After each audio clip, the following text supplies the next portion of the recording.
नमस्कार, लोकमतमध्ये तुम्हा सर्वांचं स्वागत करतो। सध्या आपण मुंबई गोवा महामार्गावरती आहोत। गणेशोत्सव अवघ्या काही तोंडावर येऊन ठेपलेला आहे। सप्टेंबर महिन्यामध्येच गणेशोत्सव आहे, म्हणजे अवघे काही 20-24 दिवस या गणेशोत्सवाला उरलेले आपल्याला पाहायला मिळतात। आणि अशामध्येच मोठ्या प्रमाणात मुंबईहून कोकणाकडे चाकरमानी जे ते प्रवास करून येत असतात। लाखोच्या संख्येने हे चाकरमानी गणेशोत्सव साजरा करण्यासाठी कधी ट्रेनचा प्रवास करतात, कोणी स्वतःच्या वाहनाने प्रवास करतं, तर कोणी कोकणातील लालपरी जी सगळ्यांचीच हृदयाच्या जवळ आहे तिचा प्रवास करतात। परंतु ही वाहनं कुठून जातात, म्हणजे ट्रेन सोडली तर त्यांची खाजगी वाहनं असतील किंवा लालपरी असेल, ही कुठून येते, तर याच मुंबई गोवा महामार्गावरून। तर याच मुंबई गोवा महामार्गावर एक महत्त्वपूर्ण जो येतो या ठिकाणी प्रकल्प सुरू आहे, तोच म्हणजे माणगाव बायपास।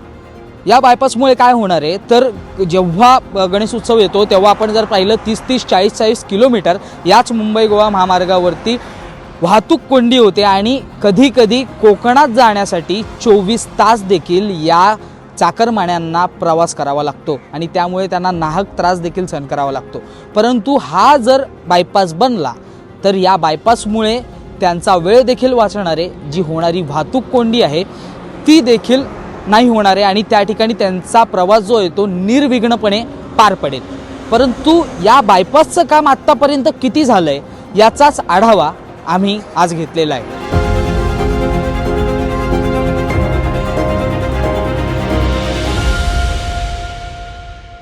सध्या मी मुंबई गोवा महामार्गावरील माणगाव बायपास या मार्गावर आहे। ही मार्गिका अजूनही बनवली जाते। आपण जर पाहिलं तर या मार्गिकेचं काम जे आहे ते अजूनही सुरू असताना आपल्याला पाहायला मिळते।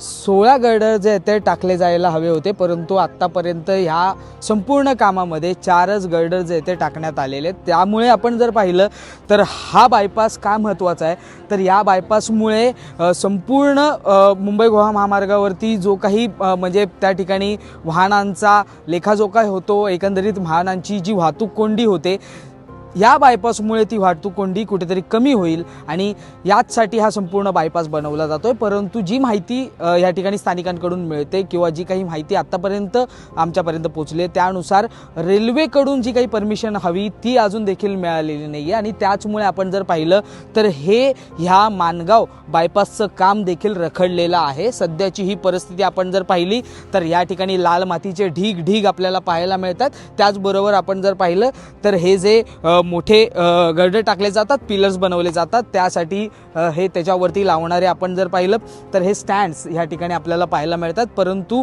हा बायपास कुठेतरी या गणेशोत्सवाआधी जो आहे तो बनला हवा होता आणि गणेशोत्सवापर्यंत हा कुठेतरी सुरू झाला हवा होता, परंतु हा बायपास अजूनही बनला नाही आहे आणि याचं काम अजूनही सुरू असताना पाहायला मिळतंय। कंत्राटदारांच्या माध्यमातून थेट सांगण्यात येतंय की अजूनही परमिशन मिळत नाही आहे रेल्वेकडून या संदर्भात। त्याचमुळे हा बायपास जो आहे तो आत्तापर्यंत रखडलेला आहे। माणगाव बायपास आपण पाहतोय, इथे आल्यानंतर दिसतं चित्र की अजून 6 महिने कमीत कमी इथे लागतील हे बनवण्यासाठी। खरं तर हा महामार्ग मला वाटतं जवळपास 1 दशक जवळजवळ 20 हे चालूच आहे आणि NHAI कडून जे आम्हाला सांगितलं जातं की गणपतीच्या आधी होणार किंवा नंतर डिसेंबरची तारीख येते, तसं आता डिसेंबरची तारीख आली। आता इथे उभं राहिल्यानंतर परिस्थिती आपण पाहतोय, रॅम्प एखादा इथे झालेला आहे, पण अजून कोकण रेल्वेकडून परवानगी, मेगा ब्लॉकचं परवानगी, गर्डर लॉन्चिंग, 16 मधून 4च गर्डर तयार आहेत। आणि जी खरी परिस्थिती जी आम्हाला कॉन्ट्रॅक्टने सांगितली की मध्ये जे युद्ध झालं त्याच्यामुळे गॅस बीस हा सगळं बंद होतं, पण हे सरकारकडून जे आम्हाला सांगितलं जात होतं की सगळं काही नीट चाललेलं आहे, सगळा काही सप्लाय नीट चालू आहे।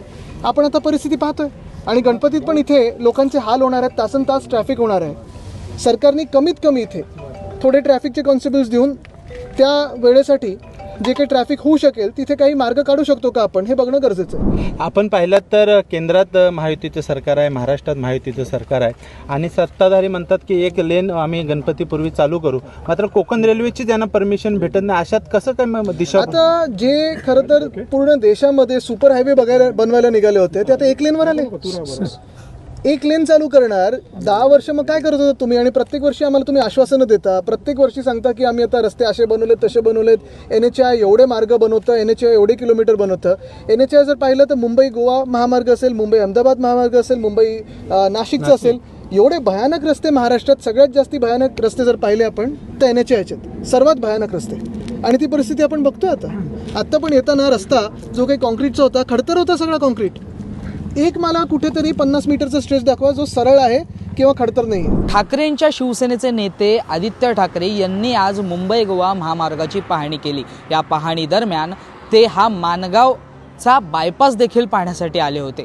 परंतु त्या ठिकाणी काय उरलं होतं किंवा काही त्यांना दृश्य दिसून आली ती लाल मातीची काही ढेकळं होती, लाल मातीचा चिखल होता. त्याचनंतर काही 4 गर्डर जे ते बनवण्यात आले होते आणि काही बांधकामासाठी आलेल्या वस्तू किंवा बांधकामासाठी आलेले काही स्लॅब हे त्या ठिकाणी पाहायला मिळाले. त्यांच्या माध्यमातून अधिकाऱ्यांना विचारपूस करण्यात आली. त्या अधिकाऱ्यांच्या माध्यमातून थेट सांगण्यात आलं 6 महिने तरी अजून हा बायपास बनण्यासाठी लागतील. परंतु हा बायपास कुठेतरी ऑगस्ट महिन्यामध्येच बनून तयार झाला हवा होता. परंतु आपण जर पाहिलं तर काही कारणामुळे हा बायपास तयार झाला नाही आहे. त्याचमुळे जो निर्विघ्नपणे प्रवास चाकरमान्यांचा होणार होता तो आता नेमका कसा होणार असा प्रश्न जो आहे तो उपस्थित झाला आहे. लाखोच्या संख्येने मुंबईकर चाकरमानी हे जेव्हा कोकणात गणेश उत्सव साजरा करण्यासाठी येत असतात तेव्हा याच बायपासचा जो आहे तो चांगल्या पद्धतीने वापर होणार होता. परंतु आत्ता जी माहिती मिळते त्यानुसार बायपासची एक लेन जी आहे ती सुरू करण्यात येणार आहे. परंतु त्या एक लेनमुळे कुठे वाहतूक कोंडी मुक्त होईल किंवा वाहतूक कोंडी कमी प्रमाणात होईल हे याची दृश्य दिसून येत नाही आहेत. मोठ्या प्रमाणात काम या बायपासचं जे आहे ते रखडलेलं पाहायला मिळतं आहे. त्याचमुळे आता नेमका हा माणगाव बायपास बनण्यासाठी किती दिवस लागत आहेत आणि त्यानंतर कोकणकर किंवा कोकणात येणाऱ्या चाकरमान्यांना या संपूर्ण वाहतूक कोंडीपासून जी 30-30, 40-40 किलोमीटरपर्यंत ही वाहतूक कोंडी असते त्यांना यापासून सुटका कधी मिळणार असा प्रश्न जो आहे तो उपस्थित झाला आहे. सरकार याकडे कशा पद्धतीने लक्ष देतं आहे हे पाहणं आता महत्त्वाचं असणार आहे. या संपूर्ण रिपोर्टबद्दल तुम्हाला काय म्हणायचं आहे हे कमेंटमध्ये नोंदवायला विसरू नका आणि अशाच ताज्या घडामोडी पाहण्यासाठी पाहत राहा लोकमत.